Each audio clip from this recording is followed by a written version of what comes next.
You got it? Okay. Today we're going to be discussing different recovery pathways and why those are so important. Okay. So first, it is important to understand that addiction can happen to anyone. Addiction does not discriminate. It hits all classes, men, women, it doesn't matter, okay? And whenever somebody finds themselves suffering from addiction, it is very overwhelming. So the good news is that recovery is possible, and it's not what we once thought about. You had to have just remain abstinent and you had to work the 12 steps, and that's the only way that you could get sober. So now today we know there are multiple recovery pathways. There's a lot more than I'm even going to demonstrate today, but I'm going to give you an example of 3. So the 3 that we're going to discuss today are trauma-informed care, MAT treatment, and peer recovery support.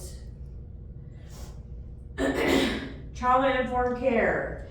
Trauma-informed care is an approach that shifts the mindset from what's wrong with you to what happened to you. It prioritizes physical and emotional safety, builds trust, and fosters empowerment by recognizing how widespread trauma affects individuals. So next we have a more controversial pathway to recovery. It is MAT treatment, and that's medication-assisted treatment. MAT treatment is the use of medications alongside counseling and behavior therapies to treat substance use disorder.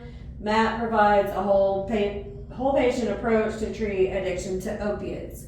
So MAT treatment is like methadone, Suboxone, some of these drugs that kind of help with the people with the withdrawal symptoms of people whenever they're withdrawing from opiates. It's more controversial because some people say that they're just trading one addiction for another. And then, some people say it saves lives because at least they're not doing the, hard street drugs that they were doing before. Like, it's a better alternative. So next we have peer support. Peer support in addiction recovery is the process of giving and receiving non-clinical assistance for individuals with shared lived experience.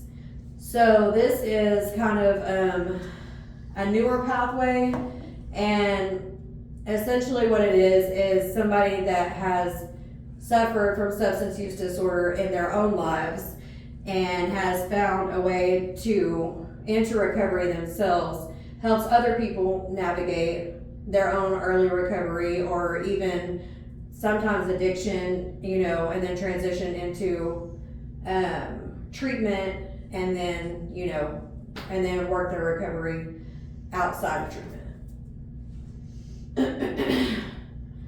So it's really, really important whenever you're discussing recovery pathways with clients to keep an open mind. So working with people that suffer from substance use disorder, you hear all kinds of things, and you have clients from every walk of life, and not all of their their values or what's important to them is going to match up with yours. So if you have somebody come in that is an atheist, you're not going to want to try and push the Bible on them and things like that. So keeping an open mind is very important. If, just like with the MAT treatment, if you don't agree with MAT treatment, but you have somebody come in and that is their recovery pathway, it is not up to you to determine their recovery pathway. So it says everyone is different and has different needs. Closed-mindedness creates a barrier to recovery. Let them be the expert of their own recovery.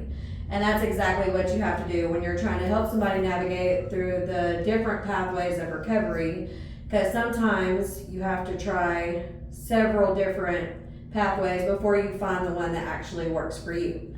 So it's really important that you keep an open mind and you don't say, oh, well, I've already helped you once. We already tried treatment, it didn't work.